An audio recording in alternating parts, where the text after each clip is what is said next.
Hello, everybody, and welcome to another episode of Tracy Takes On, the show that talks about contemporary progressive issues.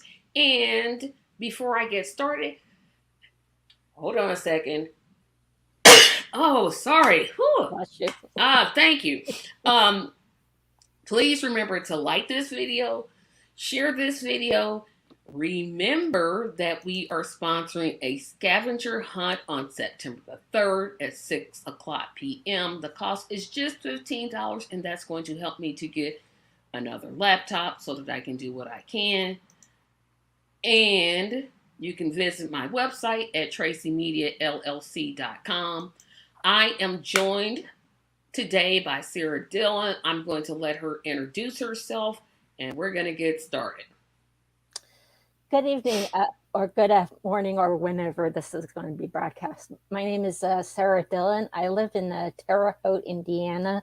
I'm speaking on behalf of the group Better Ballot Indiana to talk about ranked choice voting, which we're trying to get passed. Eventually, we're trying to get passed here in Indiana. So I wanted to start it off by me telling you what I think ranked choice voting is, and if I get something wrong, let me know. So I'm only going to do the presidential election because I don't understand how it works at the local level. So if you have 10 people running for president, mm-hmm. you pick your top 5, and it doesn't matter what party that they're in. Right. Is okay. So then how is it that you would determine a winner? Well, I've got a sample ballot right here. This is literature that we get from, according to this, this is like best things about Indiana. You've got the choices of the nickname Hoosier, the Indy 500, basketball, football, the weather, or you can write in your choices. Instead of voting for one option, you're actually ranking your preferences. Like first column is your first choice, second column is your second choice, etc., etc. And it's a little formula. The lowest, if you vote on the lowest person, the lowest candidate gets under ranked choice voting gets eliminated, and their second choice becomes their first choice, and then it keeps going on until one candidate gets the majority of the votes. Oh, so it works like junior high school. When we were voting in junior high school. Okay, now, so I'm like, okay, I got it. So, and I'm going to give you an example just to make sure I'm comprehending what you say. So if the top choices are apples, bananas, grapefruit, oranges, and celery. Mm-hmm. If I say I'm voting for celery, that's my first choice. Right.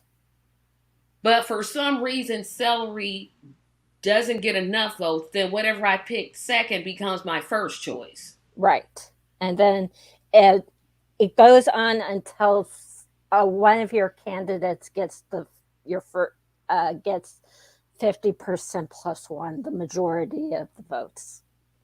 Okay, so it doesn't sound like there can be a tie. Mm-mm. Because I was like, oh, okay, could there be a tie? Because I'm thinking, and this is local.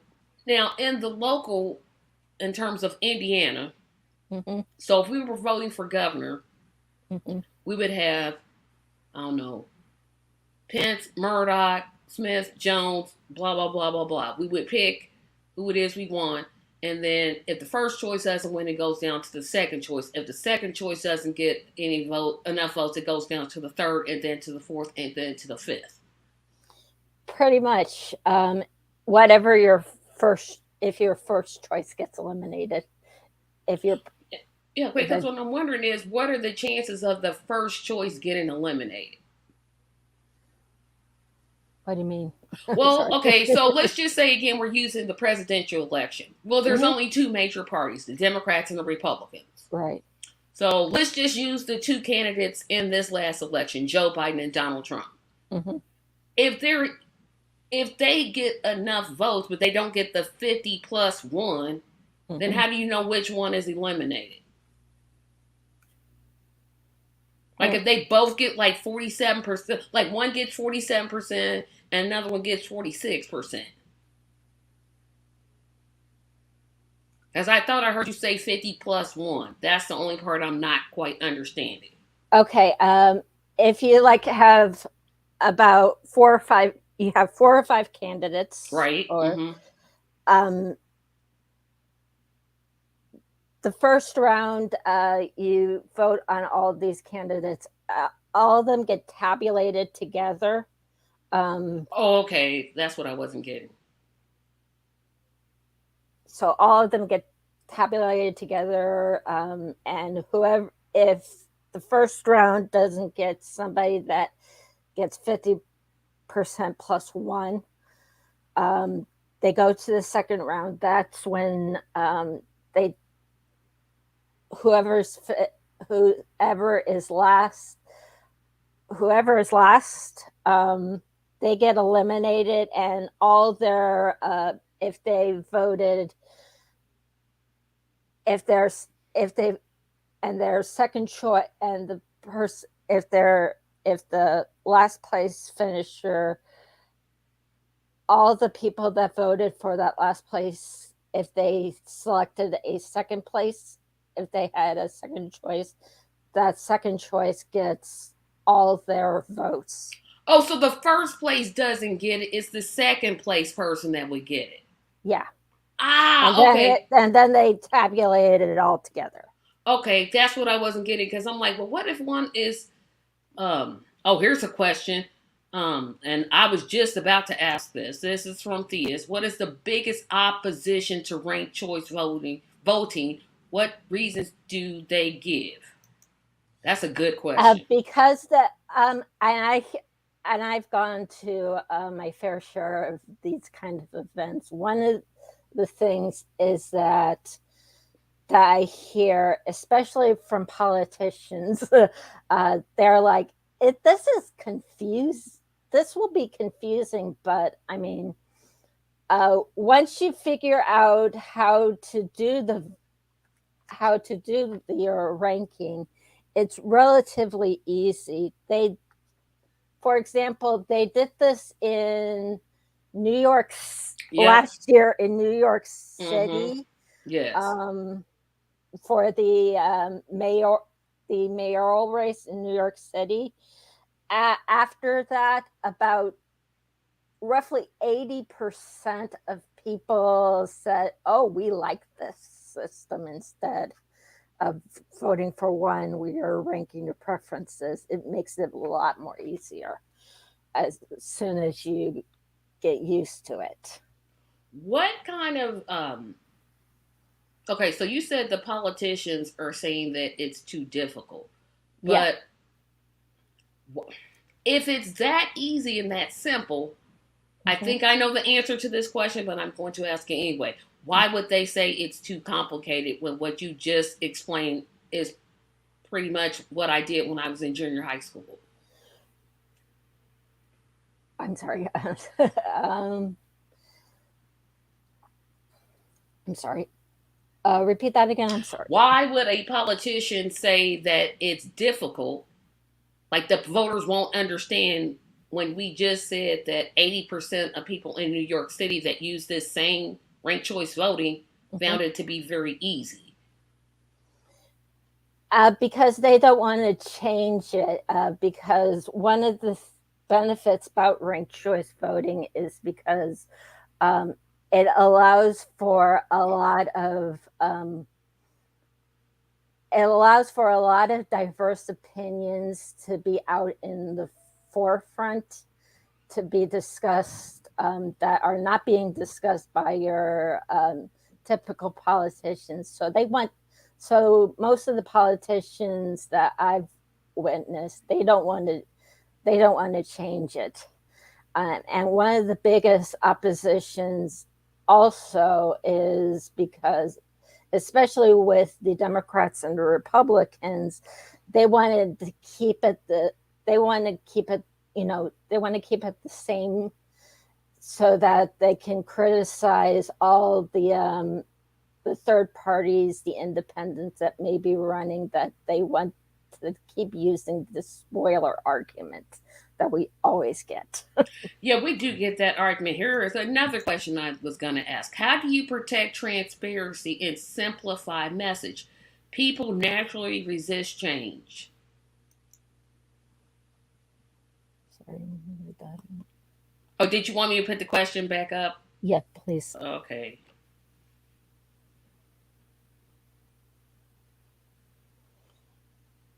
Well, because with ranked choice voting, it's basically simple. You're just ranking your preferences instead of voting for one option. You get a lot of different options and there's, I'm sorry.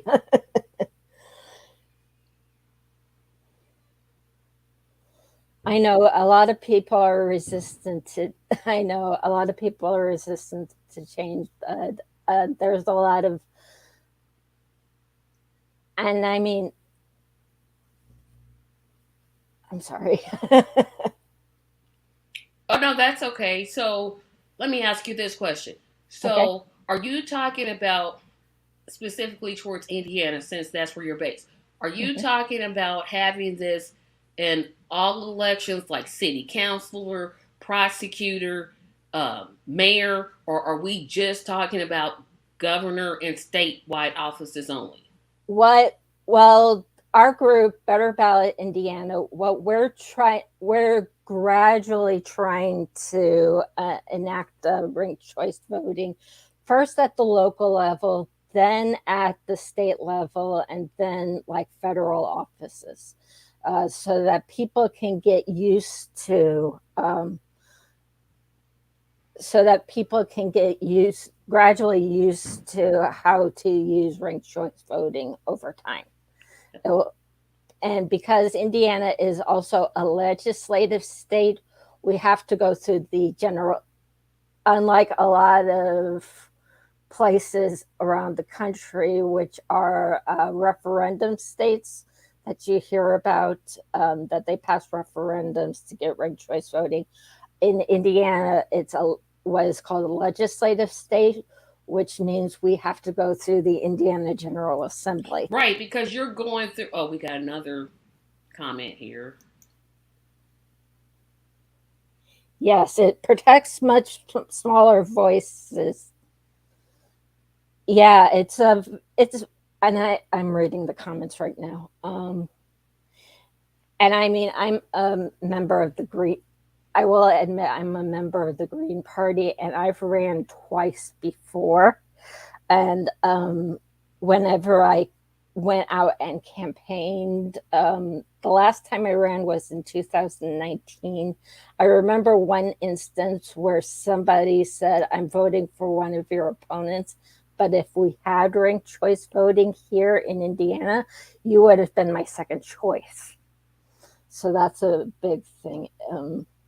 And we try to get our message out. Right now, the group that I'm working with, Better Ballot Indiana, we're a volunteer group. Um, it is a 501c3 nonprofit. We're trying to go through the legislature to get ranked choice voting installed in Indiana. Mm-hmm. Yeah. And we've Okay. talked to a couple of legislators. Okay. Yep. We're in the process of, and here in Terre Haute, I'm talking with a couple of city council members to try to get what is called a trigger ordinance passed in several cities around the state to try to gauge interest in the upcoming general session of the General Assembly, which won't be starting in January of 2023. Okay. So who? Okay. So when you're having these conversations, and I'm only talking about at the state Yeah. level, who seems to be someone that would seem open, or if you can't call their name, that's okay. But do the politicians seem to be open to that, or are they just raising abrasion about, totally changing over to the ranked choice voting? It depends on the politicians. We've been talking. Um, Hopefully, they won't mind me discussing these names.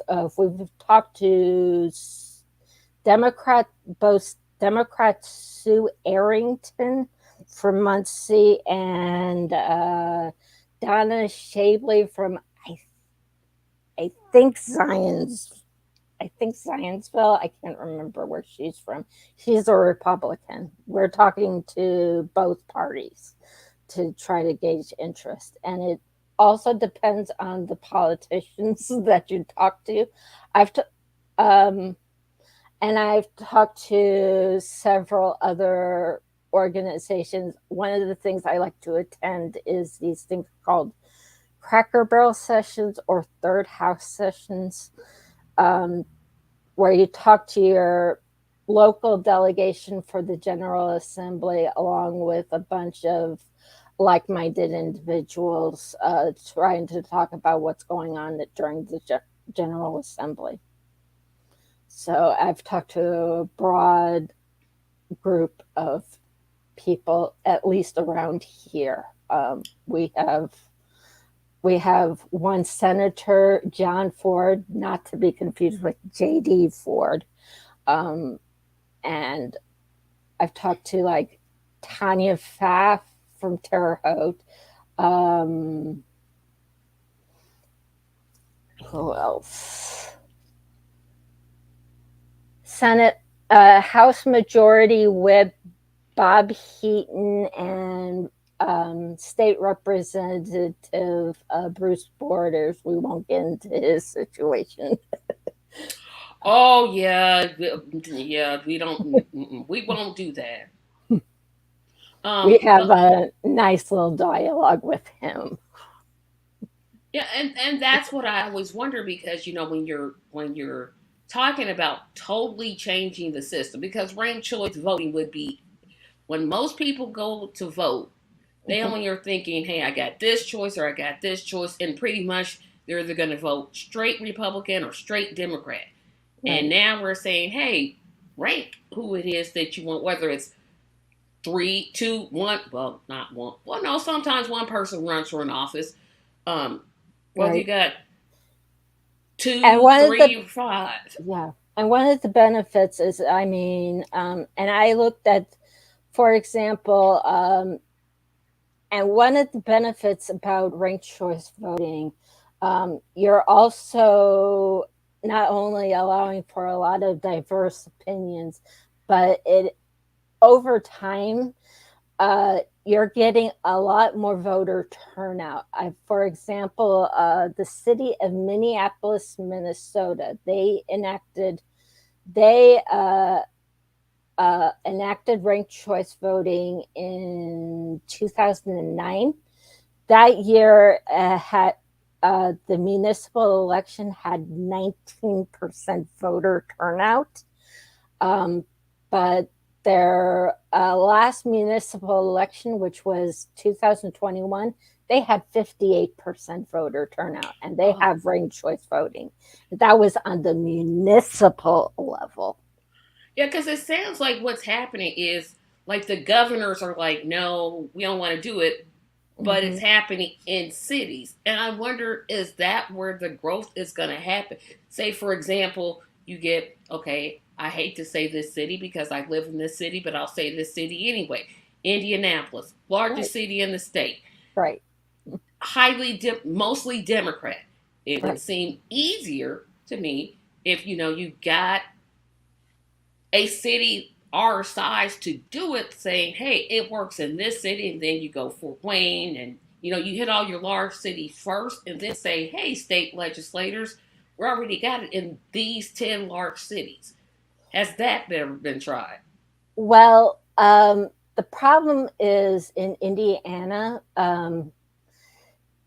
you have to go through the legislature. Oh, that's right. You had to go goes to the state into- legislature. Never mind. I was gonna say, well, Well, if you're so getting it. what we're working on is what is called trigger ordinances. These are ordinances that don't get enforced until the General Assembly enacts it. So we're working with a bunch of we have several people from around the state. We're working on these trigger ordinances to try to get them engaged to try to pass, at least on the local level, for ranked choice, to get ranked choice of voting enacted at least on the local level first, and show them that there's a lot of interest in this kind of voting system, so that over time it can go from local to state to federal here. What do you all do in terms of educating the public about ranked choice voting? I'm curious about that too. Well, we have a website, betterballotin.org. We're right now doing canvassing activities to gauge interest. For example, we had a group of people that were participating in record store days in Indianapolis in the Broad Ripple area this past Saturday. But we have some upcoming. We normally do these. We have weekly organizing meetings to do canvassing, and every month we have a statewide call on Zoom to gauge interest, and we're trying to look for we have a speakers bureau and endorsements bureau, so we're talking to a bunch of other organizations around the state. We talked to the League of Women Voters in Indianapolis last year, and we're talking to a bunch of other groups to see if there's a lot of interest. And we go to and we do lots of canvassing events. I'm in charge of trying to find these events all over the state. In terms of the current voting system, can you talk about briefly, if you can? I don't even know what to call it. I call it a terrible system of voting. But let me back my question up. Is ranked choice voting, is there like a national group? Like, is there a national organization, or are these just, bandits of states individually saying, no, we need ranked choice voting? We're working with a couple of groups. On the national level, there's a group called that Better Ballot is working with. It's called Rank the Vote. Rankthevote.us, I think, is their website. We had a few months ago, we had a speaker out of Illinois that was working with fairvote.org, which is an educational system. So there's a couple of groups that are working all over those are the main national groups that we're working with. Oh, yep. And now I know the question I want to ask about the current voting system. Talk about how bad it is. That's my question. I mean, I will speak on behalf of my experience. I mean, and I've been hearing the spoiler argument since 2000. That was like 22 years ago. And it's very hard to try to tell people to try to think about getting outside of the two parties it's very difficult to get outside of vote outside of the two-party system. But I mean, I look at it I look at elections like a job interview, except that the general public the is your bosses. You just need to educate people about your platform, um, and you should do pretty well. I don't. I mean, and I've heard like the spoiler arguments, the vote blue no matter who crowd, that kind of fun stuff. I mean, like I mentioned, I've ran twice, 2015 and 2019, for Terre Haute City Council. The first time I got 24% of the vote, and nobody gave me a chance. The second time I was in a 3-person race, and I got about almost close to 8% of the vote. You don't want to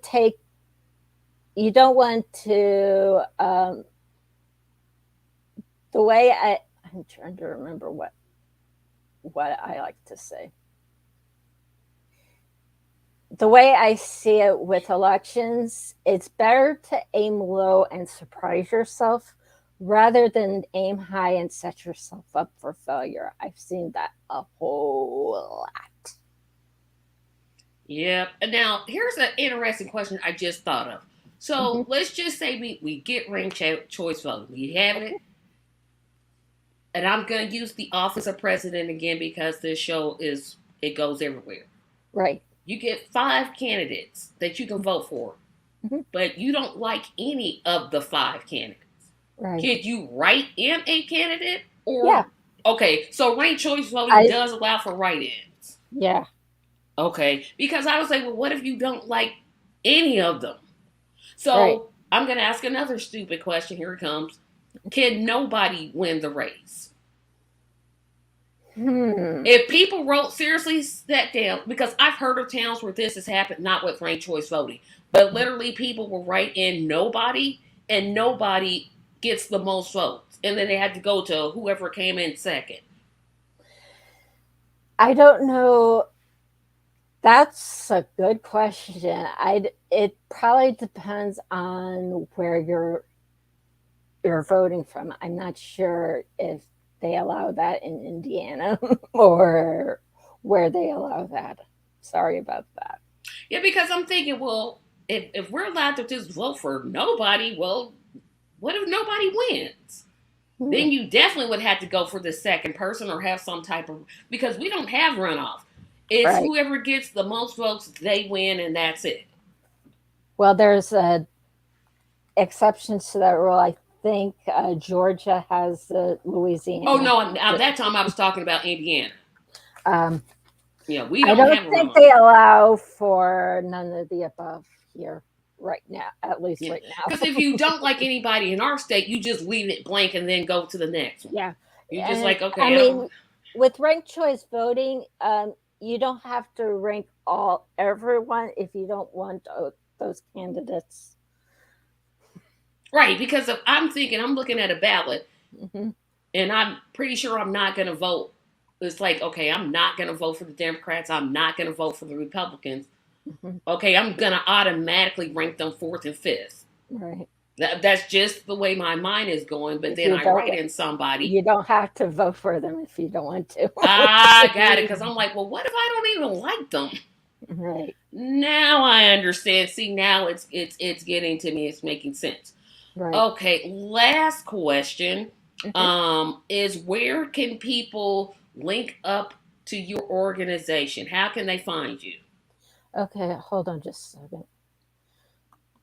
It is called, the website is called Better Ballot IN. I'll put. Yeah, I'm trying to put it in here. In the chat. Yeah, I can only see the administrator part. So you said it's called Better Ballot. I put it in the private chat. Thank you. So I'll get it from there and put it in the description. Are you all on Twitter, Facebook? Pinterest. Yeah, we have a social media team. We have Facebook, we have Twitter. We're looking for volunteers. We're also looking for donations, and we also have a merchandise store. Like I get these buttons, but there's T-shirts, bags, and that kind of stuff. But we're all volunteer. We're looking for